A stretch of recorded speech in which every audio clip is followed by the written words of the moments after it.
valideynləri dinləməliyik. Çox vaxt valideynləri çağırırıq iclaslara və elə biz danışırıq. Hər şey biz bildiririk ki, bu uşağın problemi budur, bu uşaqda nəticə aşağıdır, heç nəticə yüksək də olsa, bu uşaq əladır, belədir və s.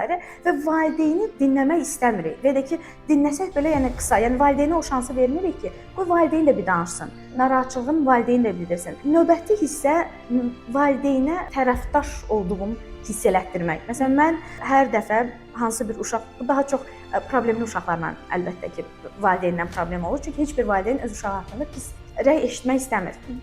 Və əlbəttə ki, əgər mən sizin uşağınız belə eləyib, sizin uşağınız bu sinifdə bunu edir, sizin uşaq dedikcə, mən əminəm ki, o valideyn mənə qarşı qıcıqlanacaq ki, sizin uşağınız, sizin uşağınız. Amma mən əgər, məsələn, Abdullah bunu edib, amma bilirsiniz, Abdullahın belə də müsbət cəhəti var. Yəni, valideyn görməlidir ki, uşağı əslində o qədər də, yəni ki, məktəbdə mənfi bir şagird rolunda oynamır. Yəni, Abdullahın müsbət hissələri də var. Sadəcə olaraq bəzi mənfi hissələrin üzərində işləməliyik.